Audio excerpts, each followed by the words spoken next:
Hey guys, today I'm sharing with you how to discover someone's core thoughts, beliefs, and values after just one single conversation. So this can be really useful if you're looking to get to know someone pretty well after just having met them, or if you want to get to know yourself a little bit better and just really understand your core beliefs and your core thoughts and values. So the way we're going to be doing this is by looking at the words that people use. And we're going to go into communication and also where the information is stored, their core thoughts and beliefs. And then we're going to look at how to access that information in just one conversation. So let's look at communication itself and why we do it. So communication serves three main purposes, and the first is self-expression. The second is connection. We want to connect with other people through expression, through language, through communication. And the third is exchange of information or transference of information.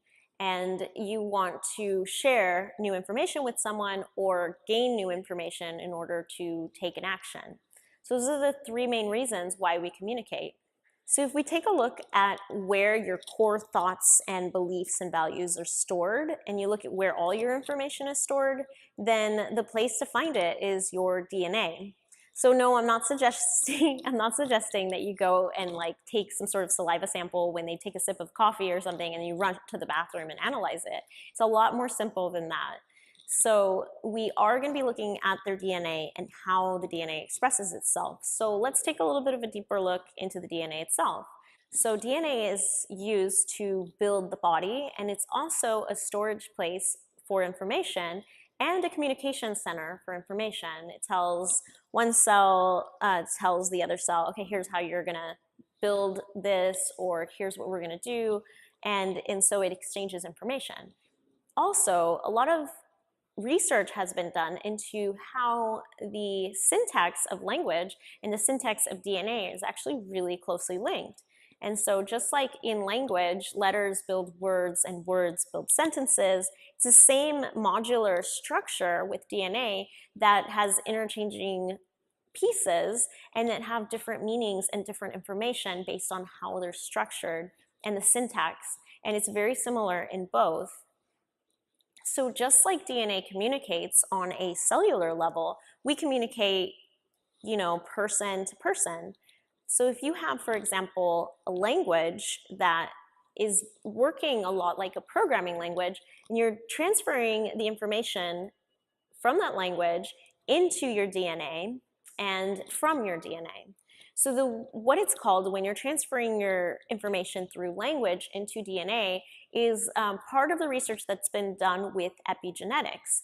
And epigenetics is the study of changes to an organism based on modifications to gene expression as opposed to modification to the genetic code itself.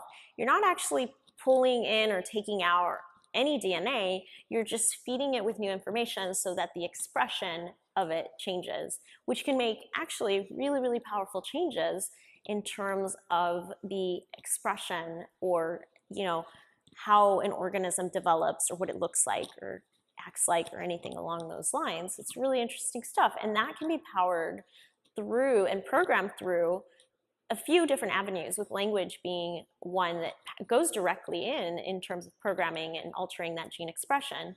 So in addition, you also have all that information and how it communicates out. Language being one main way for us to have our information and be able to express and externalize it. So we're going to go into some examples of language that you want to look out for, and that is language that holds a lot of energy. And even if you're not, you're like, what are you talking about? What do you mean? What I mean by that is just your initial feeling when you hear a word. So I'd like to share with you some words that you want to be looking out for. So I'm just going to throw out some words, and you're going to be looking out for how the word feels to you. So let's say I'm having a conversation and I go, oh my God, I hate it when that happens. And the word hate is a very powerful word.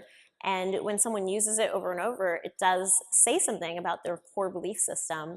Another thing is to look out for, are words like, I'm so grateful, I'm so blissful, so angry, I'm so fearful. Like words really that relate to emotions as well. A really good one to look out for are words like I have to or I should. And this indicates like a lack of control or lack of freedom. So you feel like someone else is in control when you say, oh, well, I have to go to work now.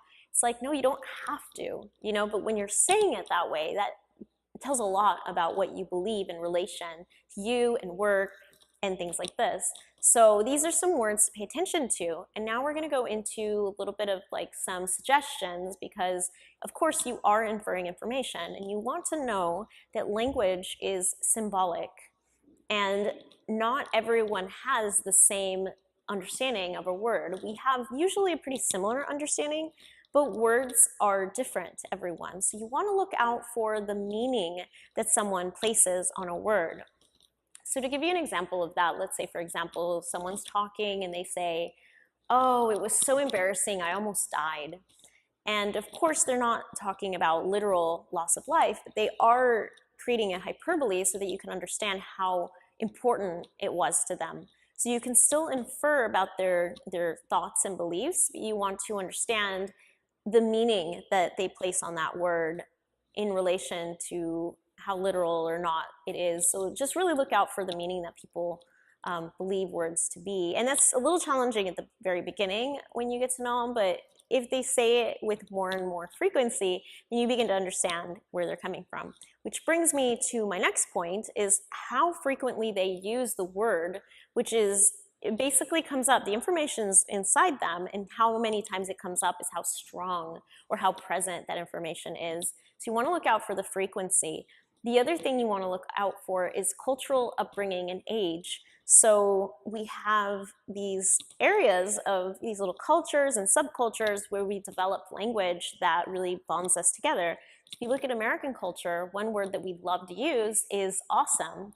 And that doesn't always mean awe-inspiring. It just means things like, oh, that's cool, or that's great, or yes, And so once again, you have a difference in meaning there, and you have a cultural learning as opposed to an individual learning. So you want to just look at that and just take everything with a grain of salt. It still does infer core thoughts, beliefs, and values. However, you do want to know that, okay, culture was a big part of why this person's using these words as opposed to their own personal learning. Another thing you want to look out for is the tone with which they use the word. So if their tone drops or raises, then you'll feel the feeling behind the way they're using the words, or how much energy or how much emphasis they put into that word. So those are some considerations to look out for, because of course, not only are you getting this information that's expressed from this other person, but you're also analyzing it. And with human analysis, there could be a margin for slight error. So take everything with a grain of salt. Of course, if you've just met someone, these are really great indicators, but at the same time, they're not absolutes. So I would love to hear, let me know in the comments how your experiences are with this. And also just remember to take it with a grain of salt. This is not, this is not by any means an absolute truth. It just is kind of a little helpful tool to use in your communications going forward. So have an amazing time and live better as always, and I will see you soon.